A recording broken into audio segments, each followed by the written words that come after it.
popular colorblind explanation for the quintupling of our prison population in a 30-year period of time is crime and crime rate.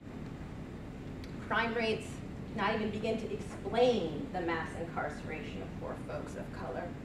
Over the last few decades, crime rates have fluctuated, gone up, gone down.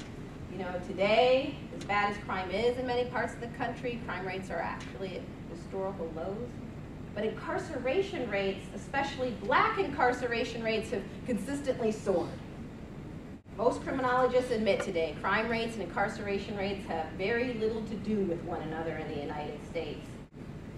For decades now, studies have consistently shown that, contrary to popular belief, people of color are no more likely to use or sell illegal drugs than whites, or sell. I know that defies our basic racial stereotypes, but it's true. Drug dealing happens in rural areas, white rural communities. It happens on college campuses and suburban neighborhoods. Drug dealing happens in the hood, but it happens everywhere else in America as well. In fact, where significant differences in the data can be found, it frequently suggests that white youth are actually more likely to engage in illegal drug dealing than black youth. If we were to return to the rates of incarceration in the 1970s that we had in the 1970s or the early 80s, before the war on drugs and the Get Tough movement kicked off, we would have to release 4 out of 5 people who are in prison today.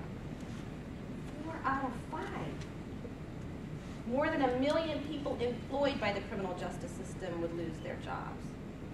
Private prison companies listed on the New York Stock Exchange would be forced to watch their profits vanish. This system, which has emerged in an incredibly short period of time, is now so deeply rooted in our political, social, and economic structure that it's not going to just fade away without some kind of major upheaval, a fairly radical shift in our consciousness. And I believe young people have a critical role to play in building this movement. For historically, it has been students and youth who are most willing to challenge the status quo and help shake the foundations of our nation when we have slipped into deep denial.